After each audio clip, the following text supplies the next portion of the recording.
welcome to the Infinite Ways podcast. I don't know if that sounds like a podcast intro. Cue music. Welcome to the Infinite Ways podcast. Doesn't exist yet. We'll make that happen. Episode 1, Infinite Ways podcast. What is it? It's an extension of the band and the consciousness of the band, which is, as best I can, an infinite play on words as the band name, Infinite Ways, is a concept of not being bound by genre. Right. Having the freedom to, dip into some traditional country.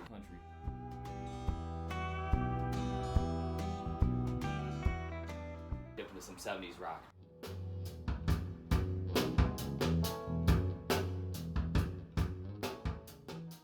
Dip into some, wherever we're led.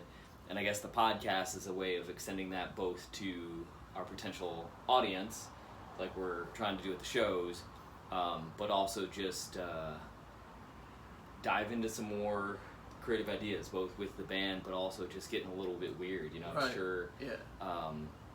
Some episodes might feel like they're way off the cuff, but I think that's the idea behind the band is... And where did you get all your influences from? Why are you so diverse in your genres? That's a good question. I don't know, dude. I just love music. I've loved music from day one.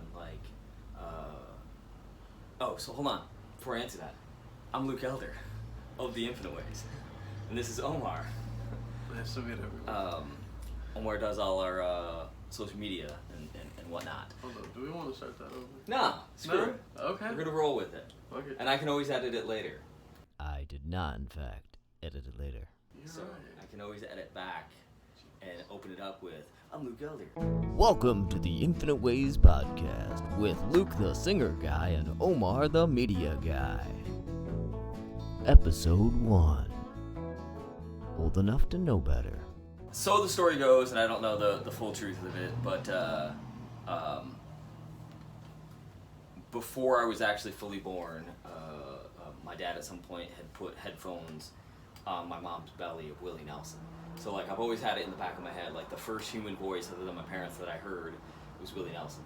Father figure, right? Yeah, there's something there. And my parents belonged to a folk society called the 10 Pound Fiddle in Lansing, East Lansing, mid-Michigan area. So I was just always surrounded by music. Mm-hmm. One of my grandfathers was somewhat of a musician, but more so made instruments, but he played dulcimer and stuff like that. So just constantly surrounded by music as a youth. Influenced by some of my sister's tastes because she was a little bit older than me, so there just wasn't much of an option other than being a musician because it was in your family tree. Yeah, it was set up for me. And then I always joke about my middle name is I'm named after a gas station, Sinclair. My first name is Luke, so I'm named after saints and rebels and stuff like that. So it was just kind of Luke Sinclair Elder. Yeah. So as a tongue-in-cheek, it's kind of what else did I have the option to do except become a roving musician who traveled across the country. I love music, and I love surf, I love classic rock, I love classical, I love jazz. You throw all of the concepts of world music, I just love music. And so you've always known you're going to pursue this, or have you had other plans? I did a bunch of, at this point I haven't left myself any other options, by choice or by accident. There was probably a period of my life where I could have become a normal human being and become a teacher and had a house and, raised a dog with a backyard and blah, blah, blah, blah, blah.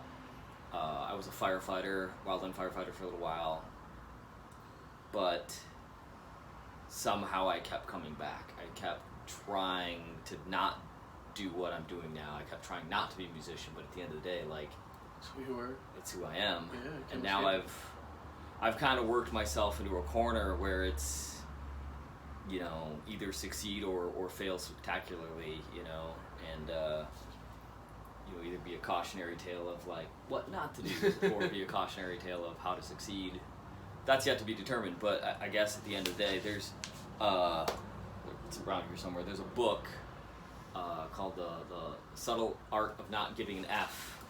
Yeah, that's the and the biggest takeaway from this book. It's kind of a memoir for the guy who wrote it, but it's Mark Manson. Yeah, Mark Manson. It's also a little bit Buddhistic and a lot of concepts, but the biggest... A lot of Eastern philosophy in there, definitely. The biggest one that hit me was he goes, you're bound to suffer either way. You know, you go to a day job and you put in the hours and you hate it and you suffer. And that's the outcome you get from it. And whether you're chasing a dream or at a day job, you're going to have to put in the work and you're going to suffer. And the choice is, what do you choose to suffer for? Do you choose to suffer for somebody else? Or do you choose to suffer for an attempted victory? Right. Whatever it is that you do.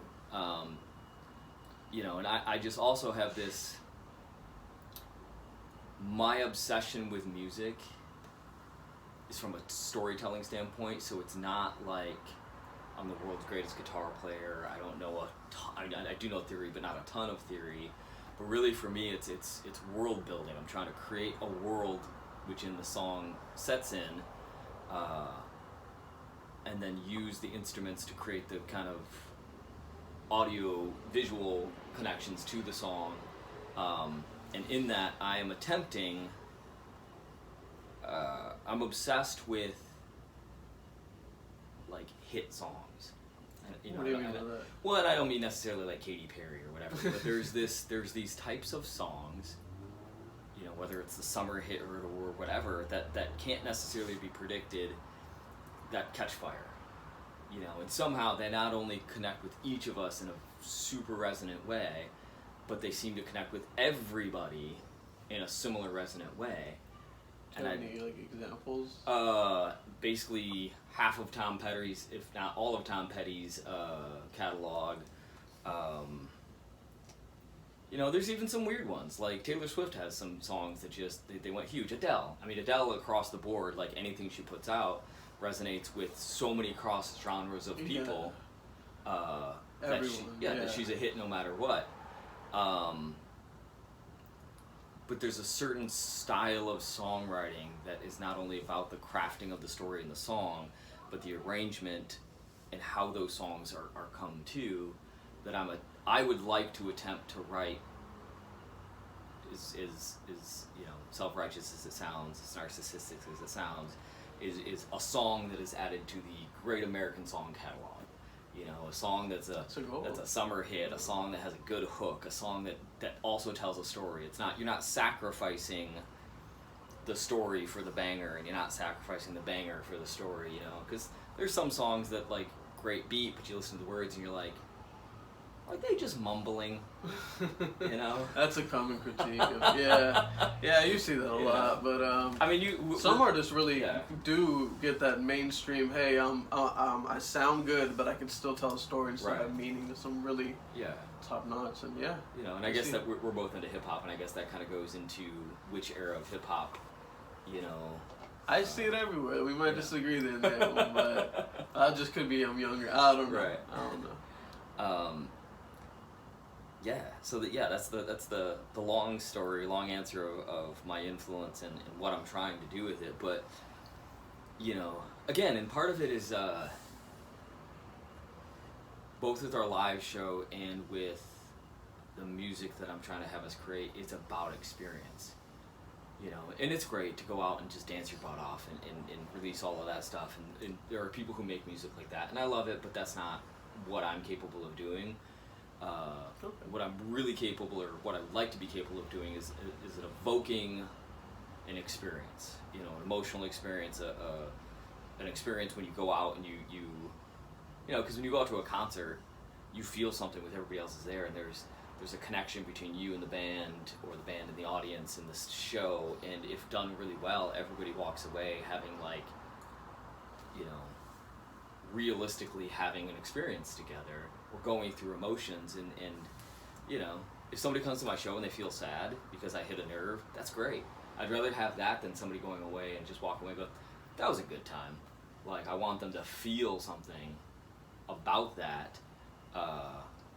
So we're trying to create feelings. We're trying to invoke feelings with music. Okay. Give people an experience. I mean, that's the angle you're taking. Yeah. Well, and honestly, like, one of the reasons I wanted to have you on as the first episode is because I really wanted to get your perspective, having seen us live.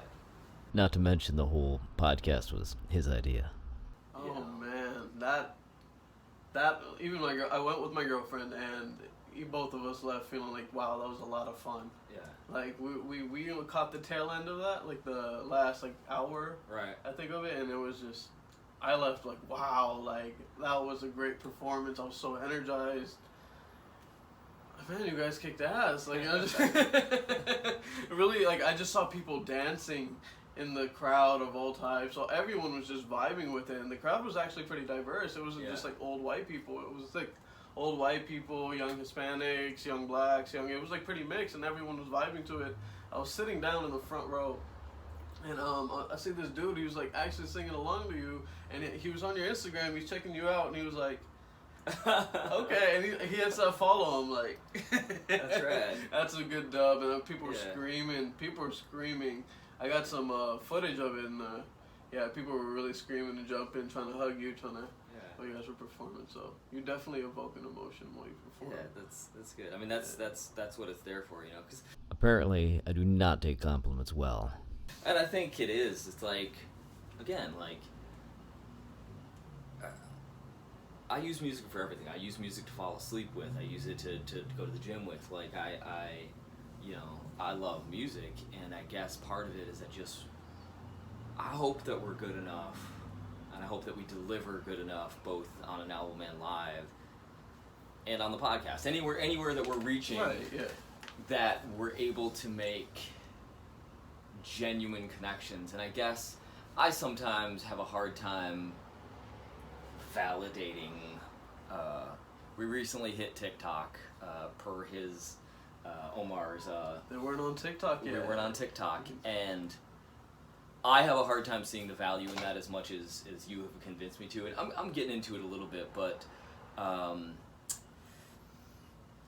it's where the attention is right now. Yeah, and again, I guess my attempt is to use every platform that we're on, even this podcast, again, to make genuine connections and show people that not only, because I get it, as a middle-aged white dude, I am not the pinnacle of diversity, but I'm attempting to create an environment inclusive, but also acknowledging people's individual emotions and concepts, because I think we're all way weirder than we let on. Like some of the thoughts, I'm sure most people, and I know this is gonna sound ridiculous, but if there was a place that I could describe where the infinite ways the concept itself exists, it is in that moment when you're half awake and half asleep, and all of these weird thoughts are coming to you, and all these weird visions, and all of these, but in that moment, you're not fully asleep, you're not fully awake, but like anything is possible in your brain. Like if you're somebody who like me, who writes music, like I've written songs that way. I've just sat there and let them appear before me and fully realized, and then the struggle from that point is getting them out of my head into the real world. But you think about your consciousness, you think about your place in the world, you think about the big picture, you think about the little picture, and neither musically nor in the world do we often express that part of ourselves, because the world wants us to be as normal as we can be. Yeah. But again, the infinite ways, it seems like I want to let you say what you were going to say, but the infinite ways, both conceptually, musically, is about creating that space both for us as musicians and as an audience who's seeking that kind of world. They want to hear a country song, they want to hear something that verges on hip-hop, they want to hear a hard rock song, but they also want to be around people who look nothing like them, and possibly think nothing like them, but also feel free to express that in that moment. Like, I'm asking a lot. I feel like I'm masking a lot, but that's. I hear you. That's No, the I hear you. concept. I see your vision. I see your vision. You want an inclusive territory. You come in, you recognize, hey, I'm an older gentleman. I'm like in my 30s. I'm coming as a white man, and I'm here in California because this was. Right. I remember talking to him earlier. You were saying how this is the place you would know. There would be no other place you'd want to be right now. No. And a lot of it talks about is the culture, the amount of people, the different thoughts here, and you just fell in love with the just the general environment, how everything is. I want to say structured. Yeah, and it's not like it doesn't have its problems, but I mean, if you Yeah, accept the we know problems, that. that's part of the beauty of being out here. And There's a lot of issues, yeah. I think I've lived in 7 states, some way longer than others. You know, from the East Coast, New York area. Spent some time in Philly. Really loved Chicago. Spent a lot of time there. Lived in Wyoming. Lived in Texas. Lived in Arizona. And I always knew I would end up out here somewhere. It just took me a little bit longer to get here, and you know, working through little things mentally to achievements that I had to make before I could. But yeah, since I've been out here, you know, even my spirit is a little bit different when I'm out here. You know, maybe that's partially just due to the sun and not having seasonal depression, but like, Well, that could be. yeah, man. You know, the funny story I like to tell about Long Beach specifically is there's a grocery store. I think it's over on 7, and it's Grocery outlet? maybe it's like it's like a Dollar Tree meets a Trader Joe's. It's kind of hip, but kind of poor. Has seasonal goods, has things that they've gotten like secondhand, so they only have a few things. It's just a DD's? wonderful place, huh? DD's?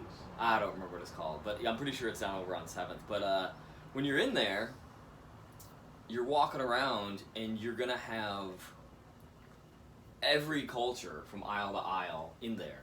You know, and you're gonna have every mix of culture aisle to aisle in there. You're gonna have a mix of ages and peoples and heights and ethnicities and ways of life. You're gonna have a gay couple and some gay dudes hanging out with a straight dude, and you're gonna have, you know, like literally any combination of people that you can think of. Yeah. Shopping in this secondhand Trader Joe, you know, Dollar Tree, and that's the California that I love.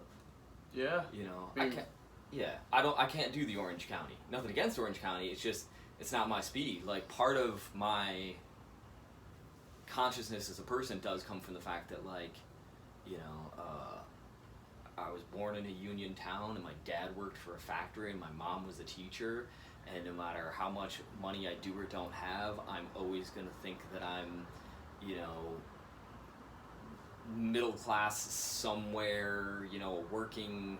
You know, a lot of people don't think about music as a working man's job.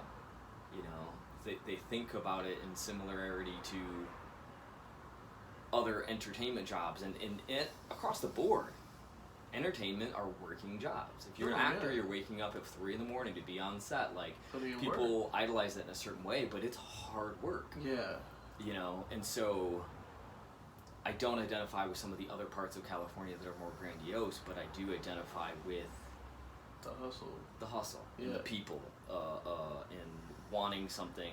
You know, in my defense of California too. I did not defend California, but my point is that the pursuit of ever betterment, though it can be corrupted in its essence, is a pure idea. This concludes part 1 of episode 1. Thank you for joining us. Join us for part 2 of episode 1 while we continue this journey and figure out exactly what we're doing and how we're doing it. And in the meantime, keep driving on.